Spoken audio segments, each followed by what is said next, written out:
Hey everybody, Jordan Hatch here, the Infusionsoft Mastermind. I'm excited to get started here and to share a couple things with you. As always, I have an esteemed panel of experts with me. I'll let them introduce themselves, but our usuals here, we've got Greg and Paul, but we're going to start with our favorite, Gareth. Gareth, tell us a little bit about yourself, what you do, how you do it, how long you've been doing it, all that good stuff. Okay, thanks, Jordan. So my name's Gareth Everson. I'm a certified partner here in the UK. I've been working with Infusionsoft for about 5 years, and as a certified partner for 4.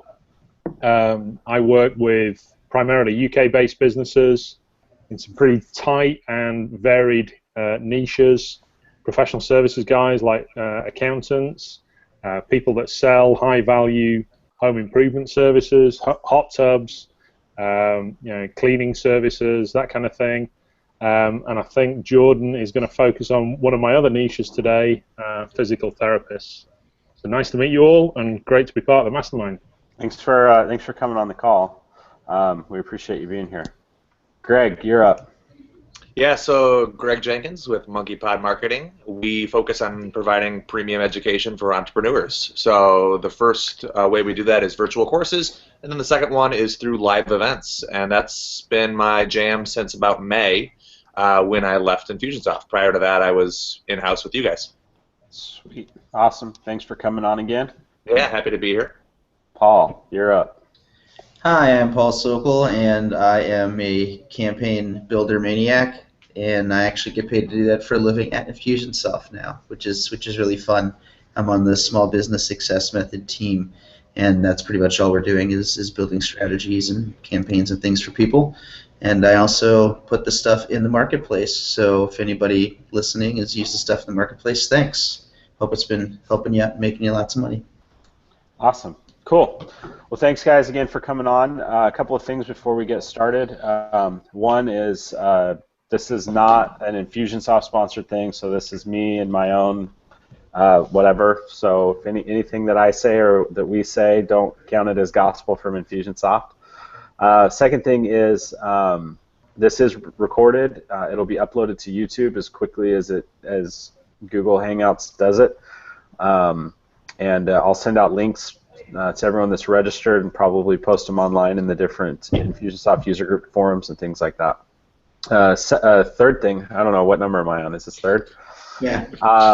Third thing, I'm a little bit... You're doing great, buddy. Yeah, I'm a little bit sick, that's why. So I'm a little off my game today. In case you can't tell, I'm in a little bit different background than I usually am. I'm actually at our condo in Florida. We're here buying some furniture to make it a little bit nicer because you can see, check this stuff out. Let me go the other way. You see that awesome couch? That's good. That's Nice. very Florida. Super Nice Florida. floral, yeah, and wicker, and rattan, crappy stuff. Anyway, we bought this. What's Greg's excuse? Oh, man. Let's see. Yoda. We've actually got a Q&A. Where do you get that Yoda picture from? Yeah, or this Yoda mug. I don't know. It's a coincidence this morning. That's awesome. Yeah, so anyway, so I'm a little bit sick. I've got a little bit of congestion, so if you periodically hear me mute, it's so I'm saving you the audio of me sniffing or sneezing or blowing my nose. So apologize for that in advance. All right, cool. Anything else you guys want to add before we get started? Let's party. Okay. Oh, actually, one other thing. For those of you that are live, there's a question and answer section on the right-hand side. You can type your questions in there. There's one in there already. Wants to know where you got the Yoda picture, Greg. But yeah, it's my girlfriend's. We have had it for a long time. I don't know where it came from originally, but it's pretty cool. Yeah, it is. Love it. All right. Cool. So yeah, if you have any other questions, type those in there as we go. I'll keep that open. Cool. We ready? Let's party. Okay, let's do this. So what we normally do here is, if you haven't been on a call, I'm going to load up a campaign here real quick. And this is actually Gareth's customer that we're going to look at. I've got my second screen here. I'm going to go ahead and share that. Can you guys see that okay? Yep. Sweet. It's like the birth of a baby. There we go. So this is Gareth's customers campaign. Gareth, why don't you give us kind of a quick overview of what they do, how they do it, and the intent of this campaign? Okay, so a referral partner of mine and I have been working with physical therapists around the globe, but primarily in the US, around helping them to follow up on leads a whole lot better, to capture leads from newspaper advertising, local advertising, walk-ins, and segment them and follow up with a variety of different media using, tried and trusted emails that anybody would do from Infusionsoft, but also putting into the mix follow-up phone calls, direct mail, and some Facebook custom audiences as well. So Awesome. that's what this campaign does. Our ultimate goal that we're moving them towards is booking an appointment in the clinic. And the biggest frustration that PTs have is that they can't get people to do that. They can't get people over that hump of acknowledging that they've got back pain or they've got neck pain, and they want to make an investment in their health to go and change that. Sweet. Awesome. Well, let's take a look at the campaign. Gareth, I don't know if you've watched any of the replays, but usually we'll just break it down piece by piece. Go for it. So let's just start at the top and go down. So it looks like there's some kaleidoscope action going on here. Lots of decision diamonds. So these are just the different opt-in mechanisms. So are the tags here, is it they're being applied in the office, or how is that being done? So two ways that those tag-based goals are getting triggered. One, by Infusionsoft users using an internal form and segmenting folks that phone in that are inquiring about a back pain report in this instance. Second way, for non-Infusionsoft users, so anybody associated with a PT clinic has access to a web form as well, where they can capture leads from referrals from people that are phoning in or whatnot, and that segments that lead as well. So that's those tag-based goals that you see there on the left-hand side.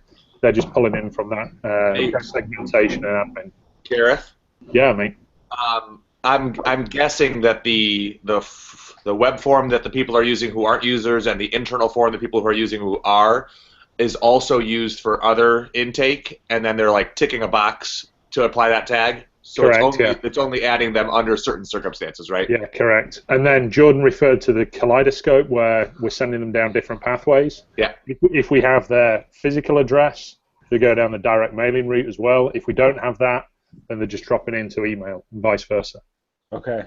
So it's actually going through both, potentially going through both the email and the direct mail. Yeah, our ideal prospect is going through all four of those follow-up mechanisms down the middle. Awesome. Yeah, one of the things I was excited to look at this campaign when you described it was that it uses more than just email, which I think so far we've looked at ones that use a lot of email or use email and maybe phone calls, tasks, opportunities, or something like that. So right. Let's talk about some of the methodology that you're using there, and let's just kind of dive in. If we can jump into this this first sequence here. So they're getting added, however they're getting added, and it's what's the decision there about the direct mail campaign? Why is there two different tags? Well, Here. one's coming from the internal form, the other one's coming from the non-users. So this is the checkbox that you were talking about. Correct. Okay, so then we have a decision diamond to do. Well, do you need those broken out separately, Gareth? Do you want to? You're tracking how many come from each. So logically speaking, we want to keep it really simple so that they know who's coming from where, and that's why we've got all of those different opt-in methods down the left-hand side. Yeah. And we want to be able to track all of that. Right. So then, is there any logic in here on whether, because it looks like this one is connected to the top two, but not the bottom two? Correct. You can see on the left-hand side, direct mail campaign. So we don't have an email address for them. Gotcha. So folks that fit that profile, if you're thinking about your customer demographic, it's people that don't use email, and we're talking about PTs here, so they do have an aging population as well, people that either aren't comfortable about you sharing. Brits are so nice. That was very respectful. You know what I mean. They either don't have email or they have AOL, right? Oh, yeah, exactly. Okay. So, all right, cool. So let's just go dive in here and look through this. So it looks like it's a 7-week thing. One thing I noticed immediately, I love how it's broken out right here on the left. I don't think we've seen that before. How it's structured and how that makes it easier for someone to come in later. And Paul talks about this all the time. Is like, what happens when somebody new comes in, and has to look at this and decipher this. I think that's a really cool way to show that and make it easy to see. Mm-hmm. You'll see that come into its own on the email campaign and on the Facebook audiences. The 15-week one. That's exactly. Yeah. Okay, so we're assigning an owner, applying 3 different tags. What are the tags here that we're applying? So it's just tracking people through at each stage, so we can do simple dashboard reporting, so we know who's where each week. We know how many people are at stage 1 of the direct mail, stage 2 of the emails, all of that kind of stuff. If you look at those tags there. Okay. It's just so where we're removing tags, we're just doing a cleanup exercise, so we know exactly which stage they're all at. Mm-hmm. Okay. Cool. Hatch, Yeah. can you look at the week 3 tags, so the apply 1 tag, so is that applying the -02? Yep. Yeah, that's cool. That's and then you're really removing cool. the 1, right? Yep. Yeah, exactly. Nice. What's this task here for? That's to send it. So somebody's given us their mailing address, and instead of getting the back pain report emailed to them, what they're getting it is physically delivered with a nice note from the physician. Okay. It's just a note for somebody, a user to go and do that, to go and stuff that mail. So what's this one then? Just a follow-up postcard? Yeah, so we're using a fulfillment list in this instance because what we're going to do, I think this is set on a weekly basis. All of our leads that have come in, we're going to send out a postcard campaign every week. Okay. So why not use a fulfillment list here? Is there not a ton of volume for these, or? No, it's actually the other way around. So if somebody's requested the back pain report, we want to get that to them straight away. But for them to get the postcard, that's kind of like a drip feed. It doesn't matter whether it's on what are we there, week 3, so whether it's day 22 or day 26. What we want to do is batch up those postcards going out. But we want to get the physical back pain report to them as quickly as possible. What's the frequency that people are coming into this? Like, how many people are getting added into here a day? It varies. I mean, we've got 15 users who are already taking this system from us. We've got some guys that are getting 4 or 5 new leads a day. We've got other guys that are maybe only getting 4 or 5 leads a week. It just depends where they're advertising, how much advertising dollar they're putting towards this, and how it's ticking through. But it works under any of those circumstances. Yeah. So. Can you open that task, Jordan? Yeah.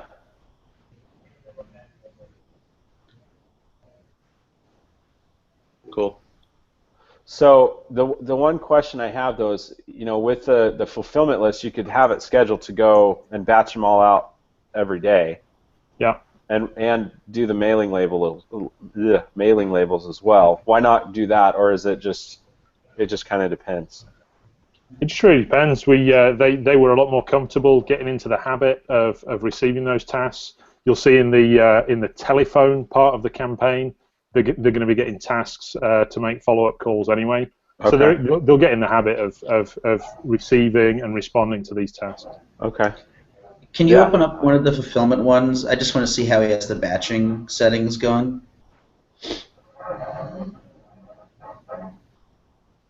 It's a batch until there's 1, but don't wait longer than 1. Okay. All of our different clients have this set in different ways. Yep. Okay. But there's also a timer here, so it's going to wait 2 days and then run on a weekday. So they're only going to get these during the weekdays. Mm-hmm. So that's another interesting thing to think about when you're building these out. There's 2 different schedules, right? There's the schedule for the timer, and the fulfillment list. There's the schedule for the fulfillment list. So in all reality, if I was to get put into this campaign, I wouldn't be on this fulfillment list for actually, what, 3 days, right? Because we're saying here, wait a day. Does it hold them there? Sorry, don't wait longer than a day. So it would be depending on when that timer expires. So if I did it on Friday, it's going to wait 2 days, which would be till Sunday, but then it's going to run on Monday, and I'll be on the Monday list. You mean 2 weeks? 2 weeks, actually. Oh, 2 weeks. Yeah. I told you I'm off my game. I got too much Sudafed in me. Okay, so 2 weeks, and then, yeah. So if I come in on a weekend, it would come in on the Monday. Gotcha. Cool. All right. I think this all looks pretty well and good, and I like the tag structure. The reason I wanted to see inside the task is something I ran into recently. If you merge in the address, and it looks like maybe you've got quotes around the different merge fields, sometimes when the task gets generated, it's tough to tell what is street address 2, what is the city, especially when you're dealing with a lot of international addresses, and the person filling it out may not be as familiar. So I just recently, for my own, put the labels in there: street, street 2, city, state, so that when it creates it, there's no question about what they put in which field. Because I was just personally having some trouble with it. I had a customer in Ireland purchase, and they didn't even have a street address. So they just had 3 different things, and I didn't know any of them could have been the city. So I found that helpful for me. With all respect to my friends in Ireland. Yeah, the formatting of this is important too, and I wonder, is this all in just one line, Gareth, or how does it actually show up? Yeah, that actually outputs in one line, doesn't it? Yeah. So what I'll usually do is just first name and last name, and then just do a shift return. Yeah. Like that, and then another one here at the end of each line. Or what Greg said. Greg's idea was good too. Yeah. Well, I would still put the labels in. I'm just saying. Right. Well, I think with Greg's idea, the label will require a line break anyway. So it's like a hybrid method. Yeah. And Gareth, and you're not using the postal code just because you're in the UK. Is that kind of handled with the state field? I'm not sure how the addresses work. These are primarily US-based clients. Yeah. Okay, so then there's no zip code here. Is that intentional? This is only in the task notifier, right? They're going to pick this up in My Day, so they'll have easy access to the interactive view anyway. It's very rare that they're going to base all of their actions off what's in that task description. They're going to base most of their actions off what they see in My Day, and they've got the interactive view set up so it has that core information, like zip code, city, whatnot. So then, if anything, as I look at the body of the task, we could probably simplify that by taking the address out completely. Yeah, that's what it sounds like. Or have the whole thing in there. The one thing I am seeing is that it's notifying the owner. So what if they're just processing it from their email? Yeah. No, they're not. We're insistent on them logging into Infusionsoft. That was an issue before.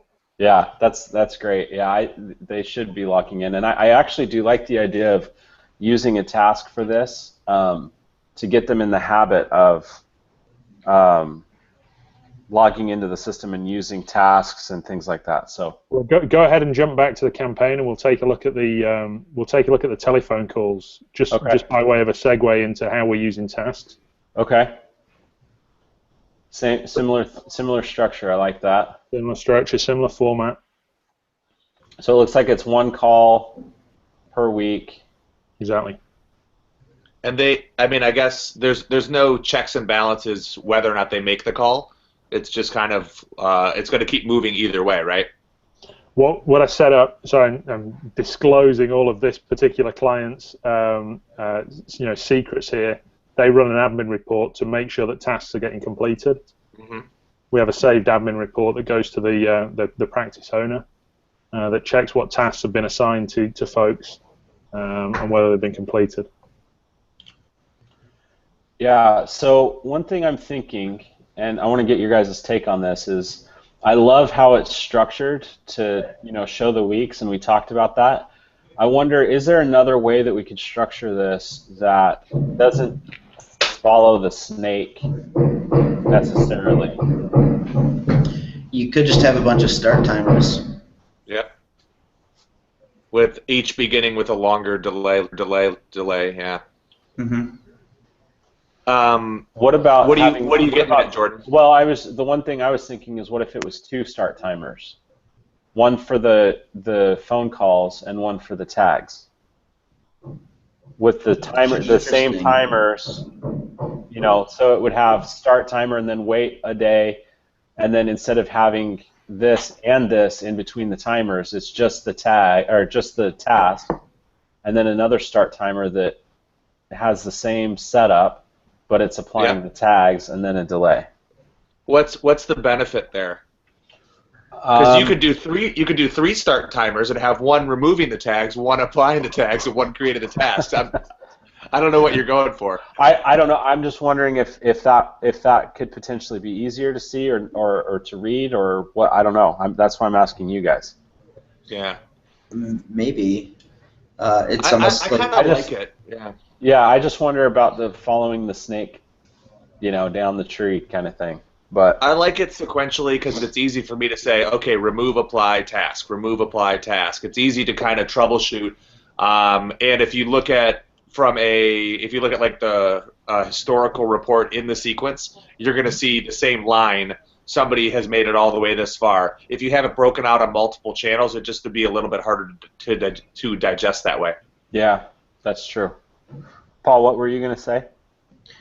That idea of having multiple starts for different types of communications or processes is really interesting. So having one chain that's the tags and the tasks like this, but then having another chain for like external communication. So if you were to do like emails and tasks together, maybe you have the top chain, which is the external communication flow, and then the bottom chain is the internal process stuff.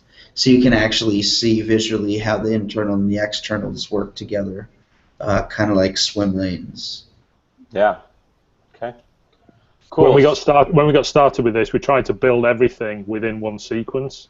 But as you'll see when we get into the email and into the Facebook custom audience moves, you'll see that they've got even more in than those two sequences that we've already looked at. Woo. So we're playing 5 tags here. What are those 5 tags? Because that seems like more than the other channels.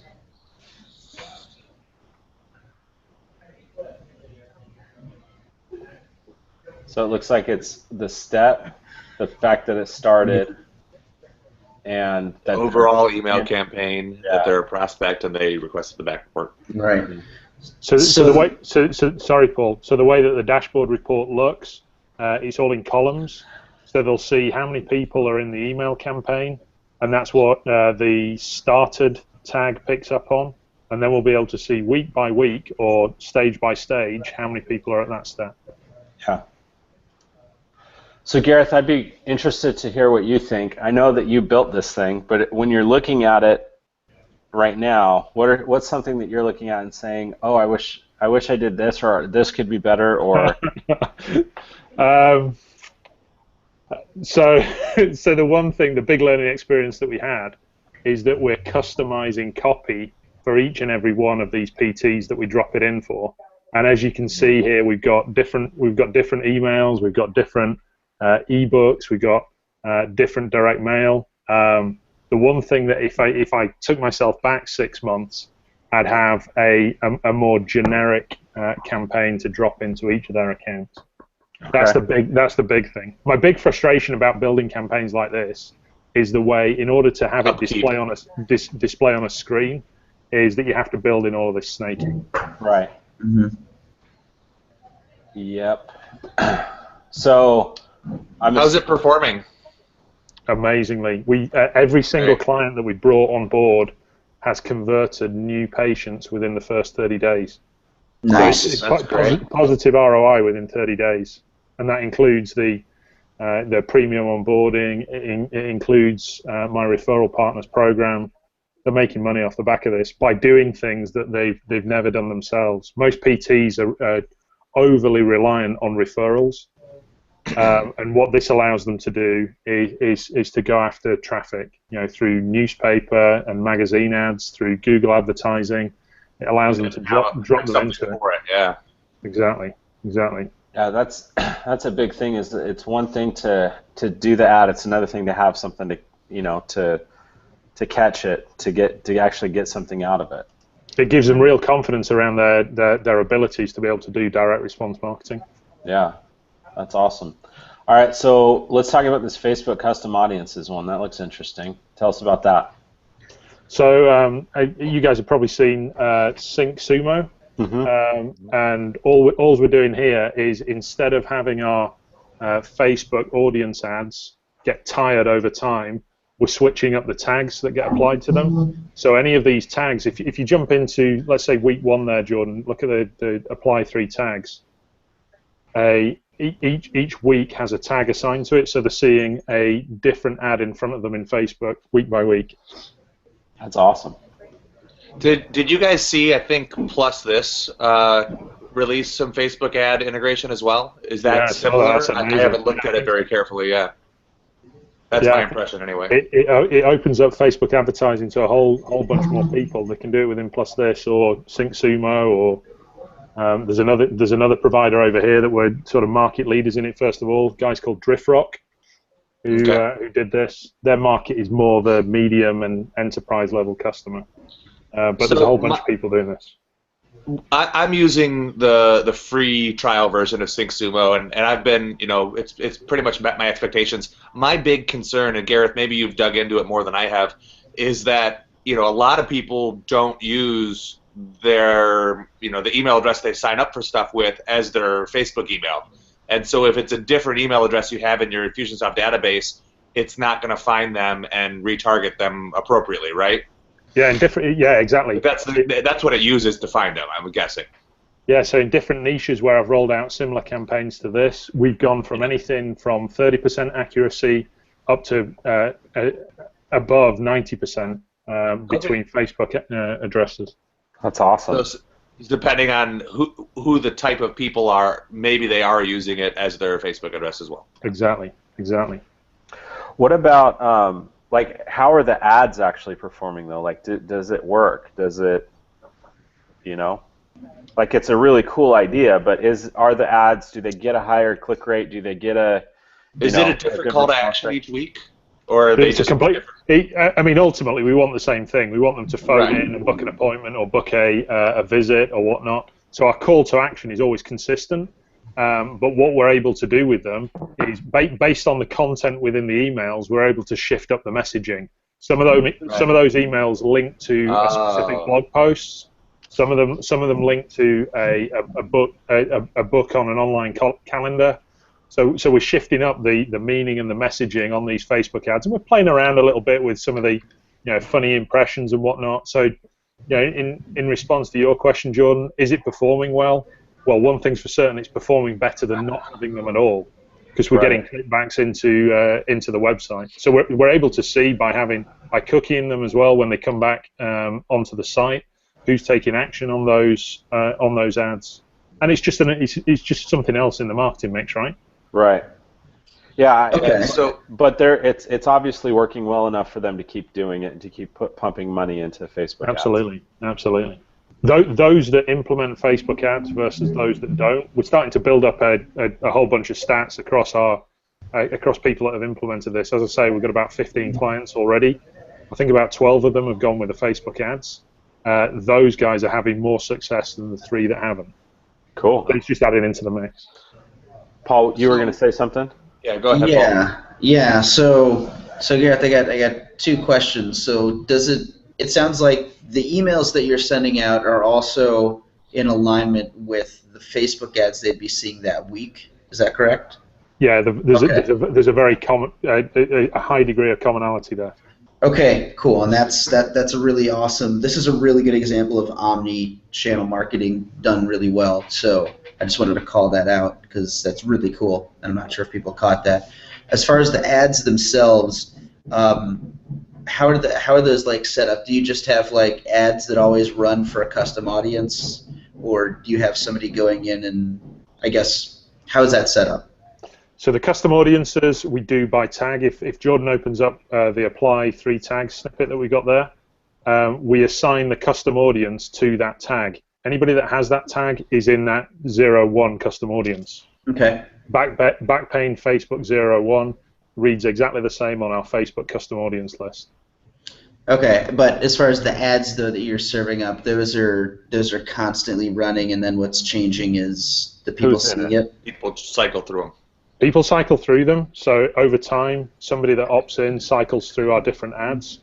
The ad that's associated with those custom audiences, typically we rotate between 2 or 3 ads for the same audience. So in week 1, you might see a variation of 3 different ads, but they're all consistent with the messaging of what's going out in emails in week 1, or the back pane report, or whatever.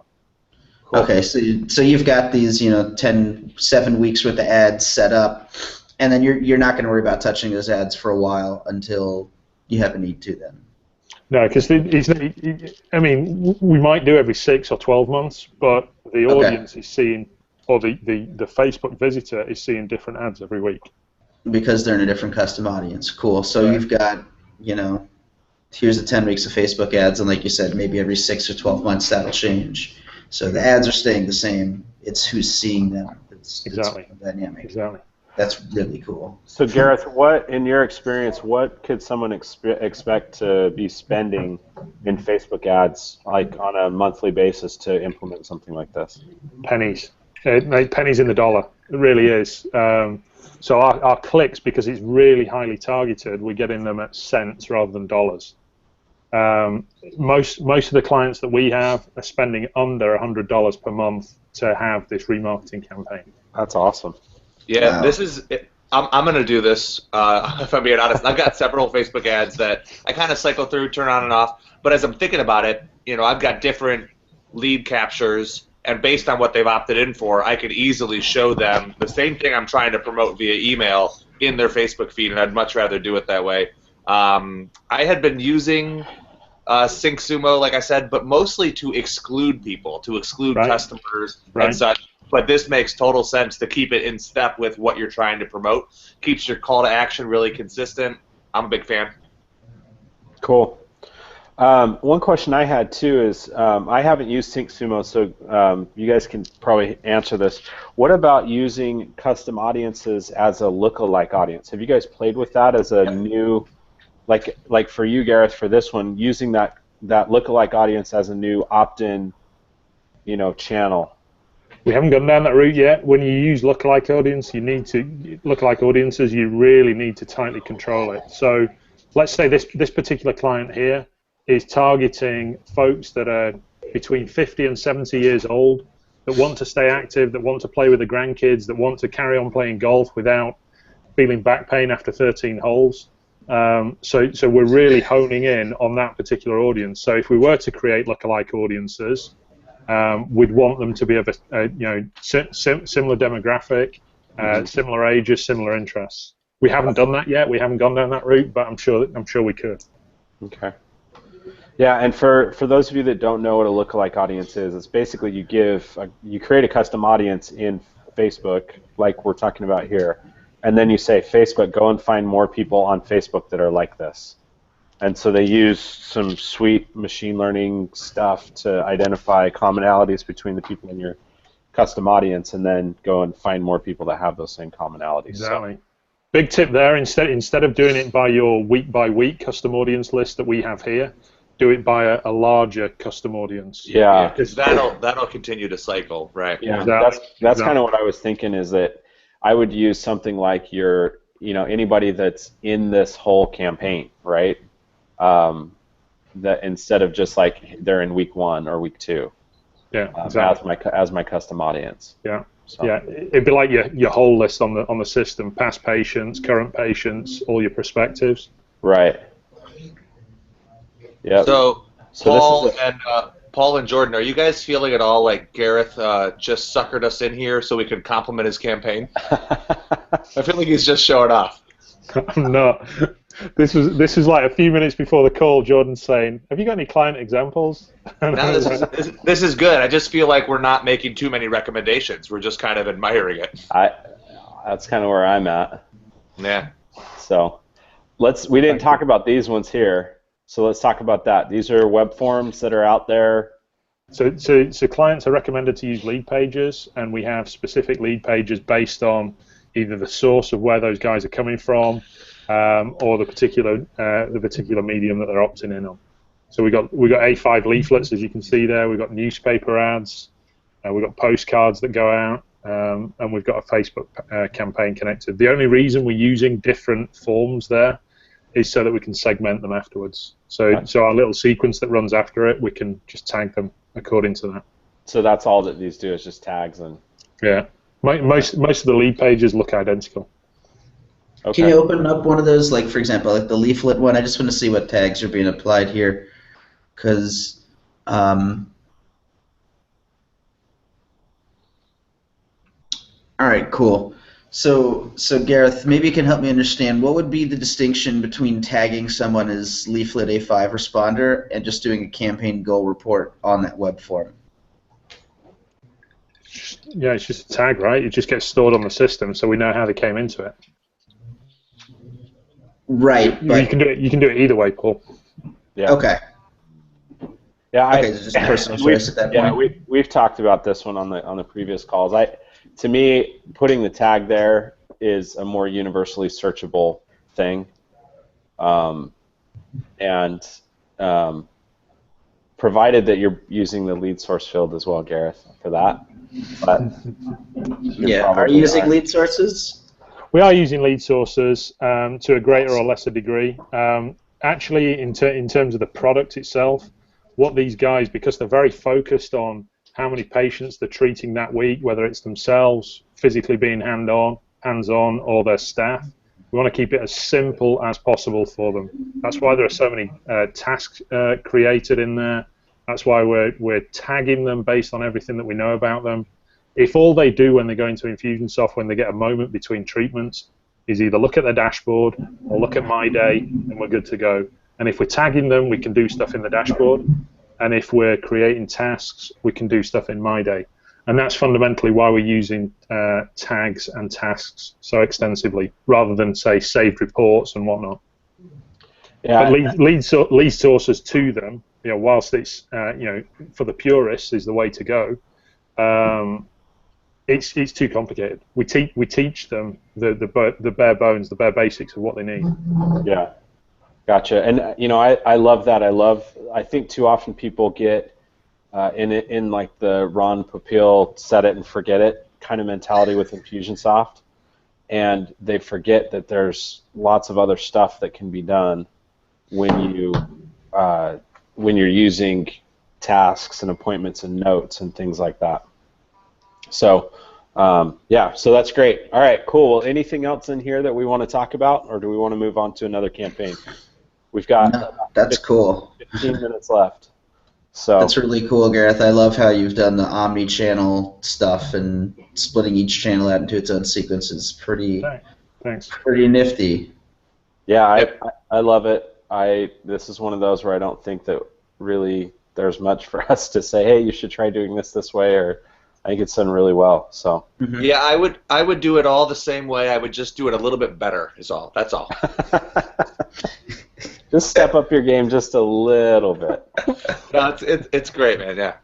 Yeah. Thanks. Awesome. Thanks, guys. Appreciate that. Let's look at another campaign. Yeah, let's look at this one. So this is another one from a gym here that they ran a summer special. It's a really simple campaign, so I think we can go through it in a quick amount of time. But it looks like what it is it's just there's a tag here that puts them into a nurture sequence for existing clients and non-clients.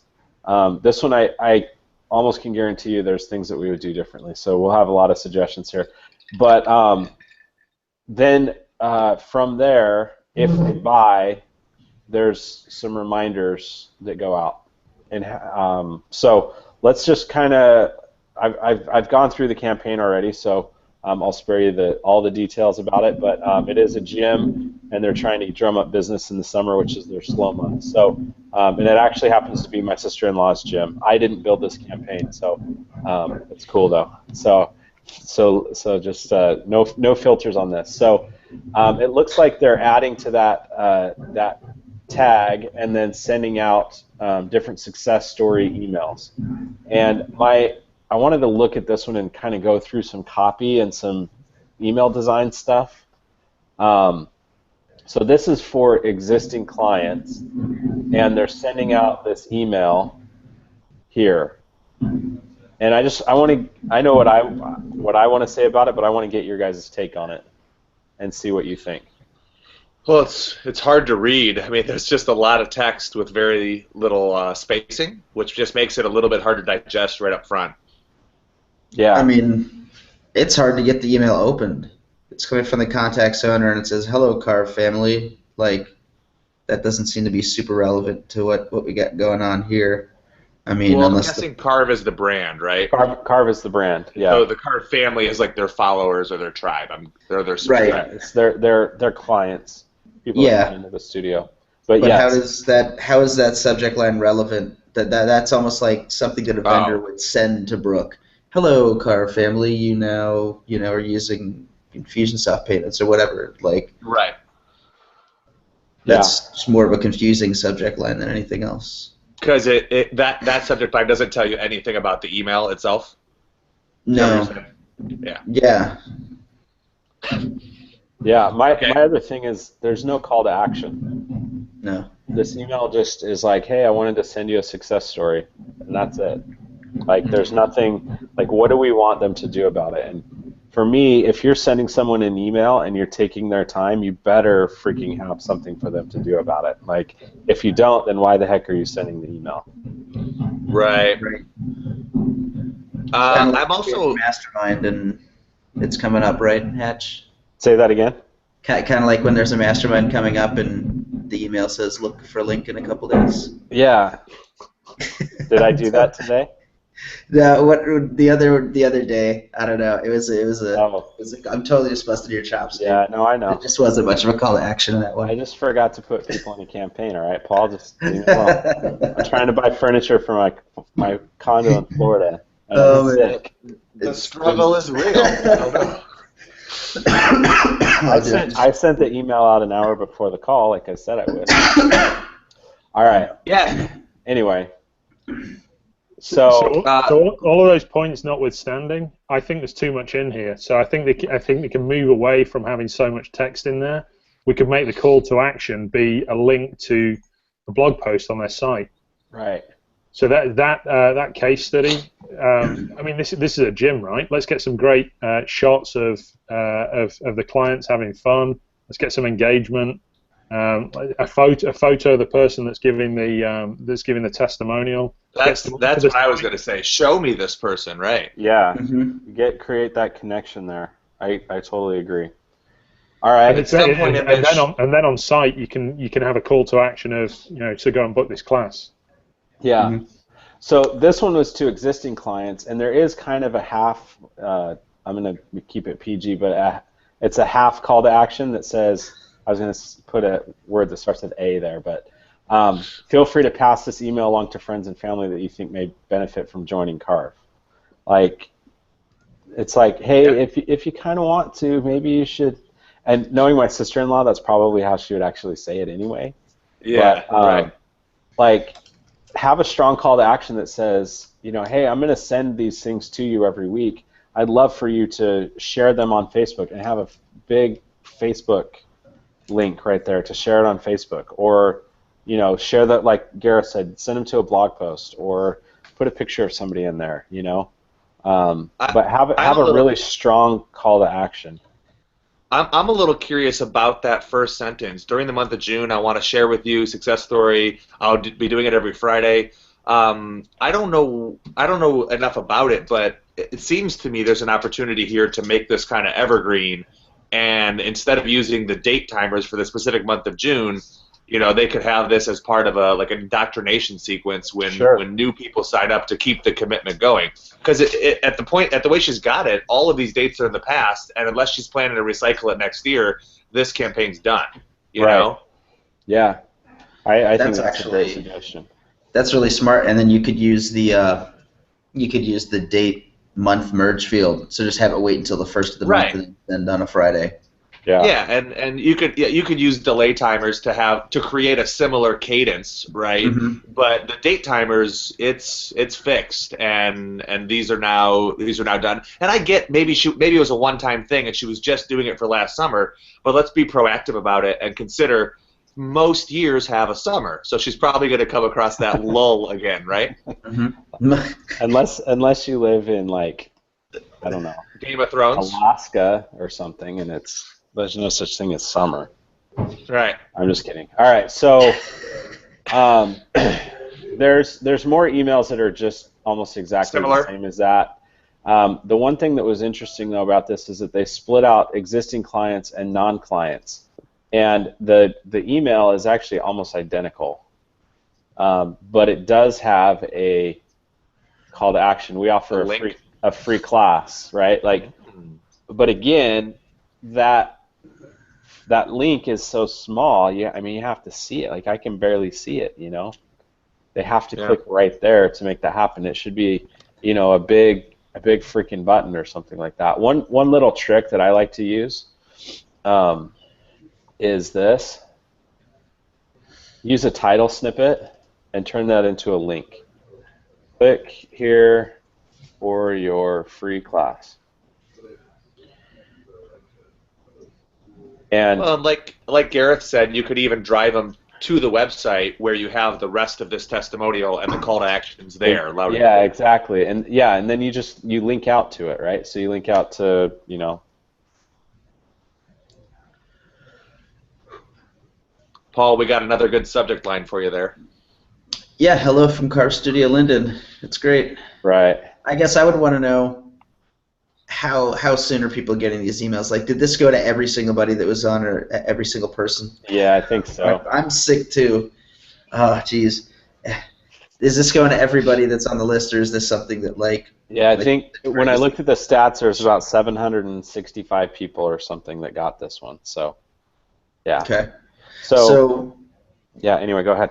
While we're here, what might be a subject line, a more compelling subject line?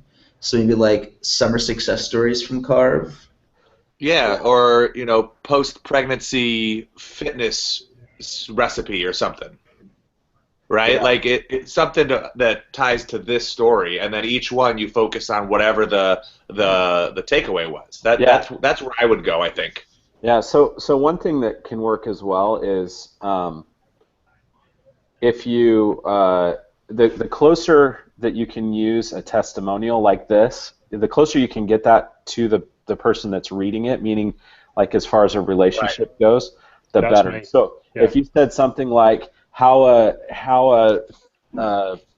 3-time mom lost 10 pounds within a year after having her baby or something like that, that's a crappy one. But you get the point. Like, Yep. you know, now I have 4 kids and I still haven't lost the weight, or I have 2 kids Right.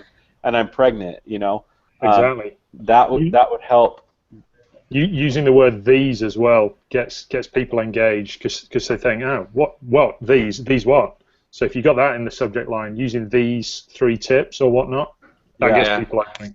That gets people engaged. That's a great suggestion too. All right, so let's go back then. And, Sorry, Jordan. yeah. Just before you jump off, I just wanted Oh. to share with you something that is my favorite toy this week. You go to sharelinkgenerator.com. Okay. I don't know if you guys have seen this for social sharing. Sharelinkgenerator.com. Oh yeah, I have. It's a cool tool. So it allows you People need to know about this. to generate social links that folks can share. You can embed them in emails. And I've got one client that's discovered that as well as embedding that URL in the email, we can put merge fields in there. So if you want to track Google UTM values, you can put merge fields in there, so you can see what the source of it was. You might say source Infusionsoft email. Specific context could be actually the contact's name in there, so you can track everything back via your analytics and your opt-ins. Ooh.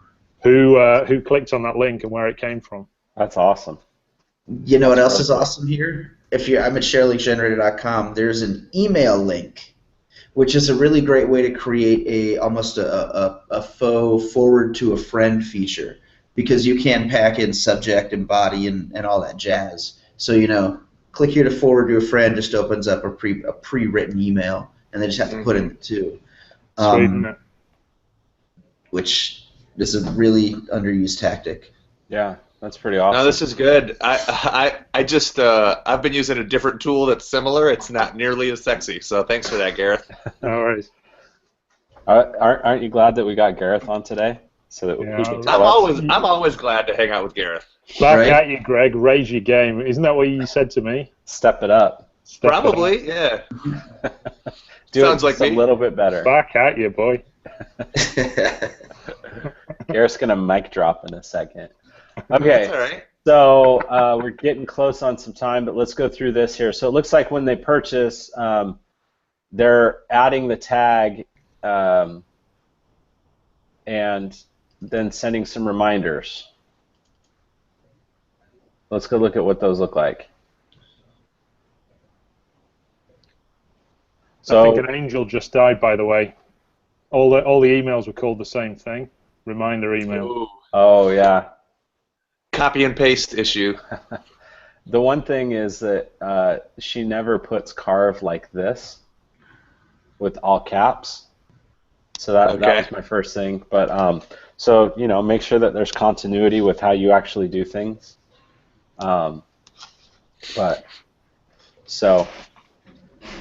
Cool. And then this links out to her scheduling thing, which is are these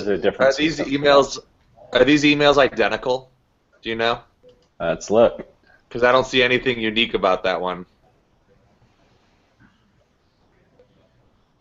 Yep. Oh, no, not quite. This one says it's officially July. Yeah.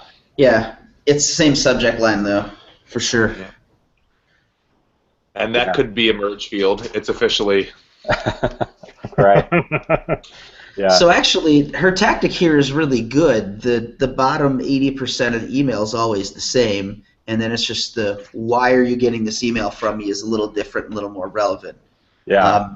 It's the 4-day cache machine methodology, basically. Yeah. The only thing is, there's a new subject line. Yeah. I think that one of the things is the subject line could be something that you could use to drive some urgency, like, hey, you only have a few weeks left to use your pass. It expires on, such and such a day. I'm a huge fan, guys, of short emails, 3-sentence emails. People are reading them on their mobiles, right? They don't want to read long emails. If you want a call to action to happen, make it a nice, short, concise email. There you go. Okay, so then if they use it, then there's another sequence. Which has the exact same name, too, which is great for reporting. He's being sarcastic. It's not. I got your back, Paul. I'm picking up what you're putting down. It's waiting. Thanks, Greg. It's waiting 6 days after they use it, and then it's saying thank you. I don't know how I like that. I probably would send a thank you the next day or something like that. Well, so that tag may be applied when they book. We don't know if that tag is when they came in for the class or when they made their reservation. Gotcha. Redeemed it. Okay. So it could be an error or a window just for that margin of error in case it's a few days before they come in. Yeah. Okay, so then 30 days it expires. So they're applying, I'm guessing, this tag to everyone to start like a 30-day countdown? Yeah, well, it looks like it's, hang on. It says post 30 days, so I guess 30 days is up. So this was running a special for a summer pass for a 30-day. It was like a super discounted deal. You're good. But it says wait 30 minutes afterwards and then run between Tuesday and Friday, and then send them this email.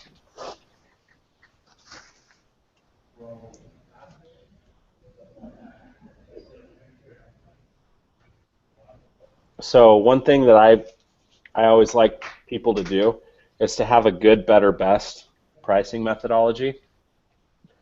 And I would actually put that, like, best, better, good, instead of option 1, option 2, option 3. Yeah. Right. And what about the presentation, the actual order of it? Would you want to start at the highest price and drop down, so that way, by comparison, the third option is the cheapest, and it's also ideally what she wants because it's the auto pay. Right. Yeah, I mean, that's a good... There's lots of different ways that you could frame it. Sometimes you'll put the best in the middle. You'll put good, best, better. It just kind of depends on what actually works the best. I don't know, Gareth, what do you think? I like building up to the very best one, and I also like framing the offer around bonuses. What I don't like in this, so to contrast to this, where it says this package does not include, I'd reverse that, and for the best package, I'd say includes these bonuses, right? Right. Okay. Yeah. So I'd start with the lowest price one and move up to the best one, and increase the number of bonuses that are included. So I think. Oh, go ahead, Greg. Yeah, I think I'm with Gareth on this one, and the first option there does say with childcare, and then the third one says this one does not include childcare. But I'd probably structure it the opposite way and just have the line items, and then have the third one say this includes all of the above and also childcare. You know, so that it's. Yeah, right, or these bonuses or whatever it happens to be.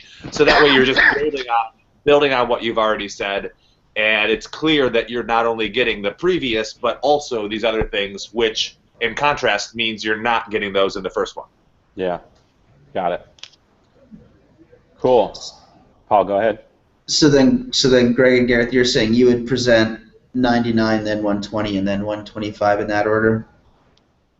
That's the order I present it as, yeah. So, so the best option though she wants is auto pay. Mm-hmm. So the first one, the option 1 is the one that she wants people to buy.